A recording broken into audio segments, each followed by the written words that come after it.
There will be a new champion in the NBA. A new era has dawned. It's Wemby's West.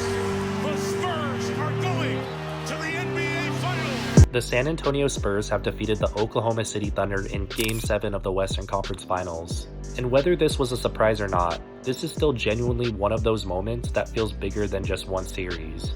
Bigger than just one upset. This is a turning point for the Spurs, for Victor Wembanyama, for the league, and for a team that looked like it was supposed to own the West for the next few years. Because people have to realize, this was not just a good Oklahoma City team.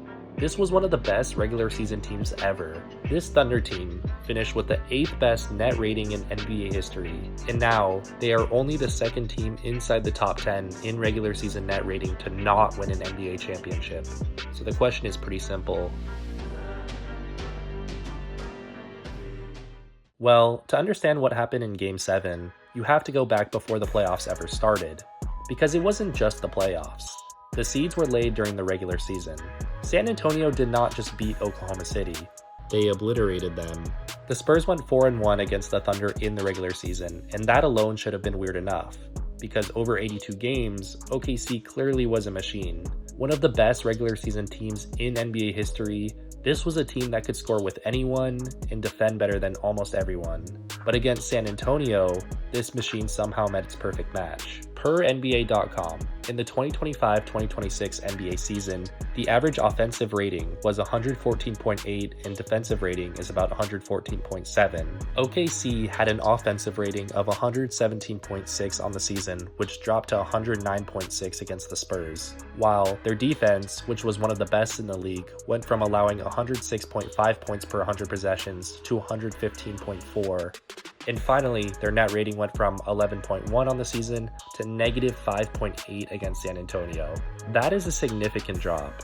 So part of what happened is clearly sitting here in the regular season. To get into more numbers specifically, the average effective field goal percentage across the league during this regular season was .546, and the average true shooting percent was .581. During the regular season, OKC had a 56.1% effective field goal percentage and a 59.9% true shooting percentage. Against San Antonio, however, those numbers would drop below average to 52.1% effective field goal percentage and 56.1% true shooting percentage. And one of the clearest reasons for the Spurs creating a tough shooting environment for the Thunder comes from one specific place. While some people may not like him, Chet Holmgren had an extremely efficient regular season.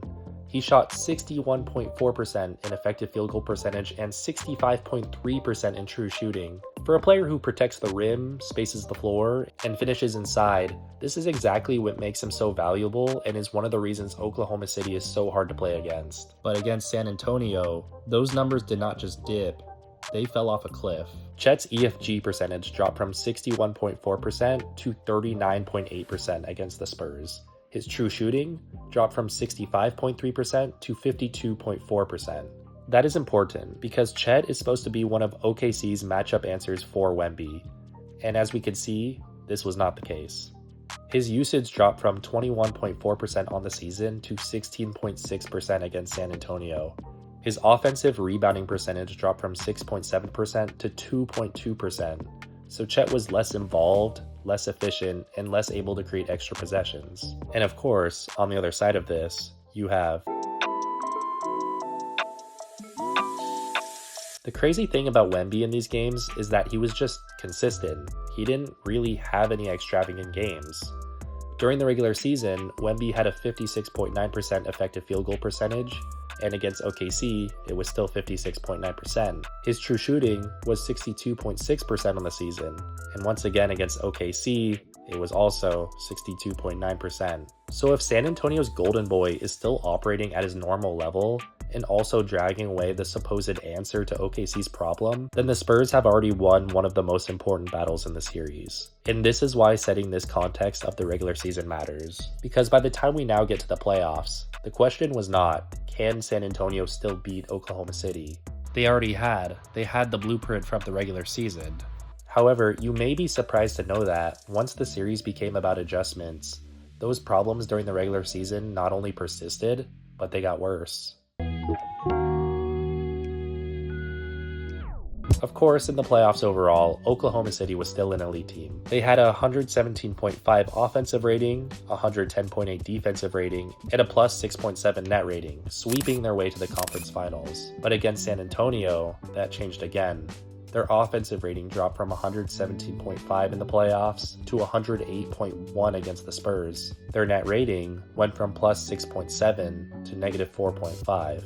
For a team that's supposed to be this good, this is almost hard to believe. This was one of the best offensive teams in the league, and in the biggest games of this series, San Antonio turned them into an offense that could barely function. Looking at shooting again, OKC had a 54.6% effective field goal percentage in the playoffs overall. Against the Spurs, it fell to 50%, and in the losses, it fell to 44.9%. Their true shooting dropped from 58.8% overall to 54.5% against San Antonio to 48.8% in the losses against San Antonio. And what's crazy is, on the other side, San Antonio's offense was not even at its best against Oklahoma City either. The Spurs had a 115.4 offensive rating in the playoffs overall. Against the Thunder, that dropped to 112.7. It should be stated that until the Spurs series, Chet Holmgren once again was excellent in the playoffs. He had a 62% effective field goal percentage and a 66.3% true shooting percentage. However, against San Antonio, the regular season trend showed up again. His EFG percent dropped to 53.7% and his true shooting to 59.5%. And in the losses, it got so much worse. Chet had a 45.1% EFG percentage and a 51.8% true shooting percentage in the losses to the Spurs.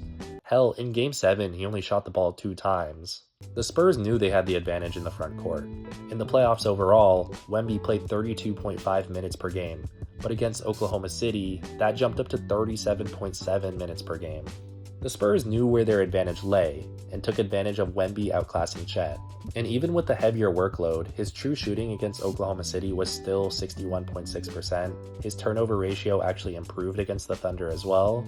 And okay, I focused a lot on the front court, digging into Chet in both the regular season and now the playoffs. And also focusing on the anomaly that is Victor Wembanyama. However, there is one more area I know we should look at. We all know J-Dub has been dealing with injuries all season long, and in the 2 games he played against the Spurs with a minutes restriction, his effective field goal percentage was at 32%, his true shooting dropped to 42%. And again, given his minutes were limited and he played only 3 games, these numbers may be a bit skewed, so they aren't necessarily the point, but having your second to third option not being at his best abilities is a massive problem. The thing with OKC is it's prided on having depth, but against San Antonio, these connections you were supposed to have between Shea and J-Dub or Shea and Chet just simply weren't there. And even though each team would go back and forth, by the end of the series, in this final Game 7, OKC was playing basketball that looked nothing like the team that should go to the NBA Finals. The Thunder did not lose because their regular season was fake, or they didn't get their foul calls. They lost because San Antonio happens to be uniquely built to attack the weak points inside what made Oklahoma City great. Game 7 maybe was shocking in some ways, to see Victor Wembanyama at such a young age hoist up the Western Conference Finals MVP trophy, but this was not random. The signs were there. They've been there every time the two matched up during the regular season, and now the payoff for San Antonio in the playoffs. And maybe there is a lesson here in some ways. With matchups, how you construct your NBA team, the real problem is, how can a team simply take into account the 7'4" alien that is Victor Wembanyama? If Chet could not add a similar size, then who else can? Could it be Cat in the finals? Maybe someone else in the league? Thank you for watching. My name is Trevor, and I usually do UFC content, but this is my first video branching out into doing something analytical for the NBA.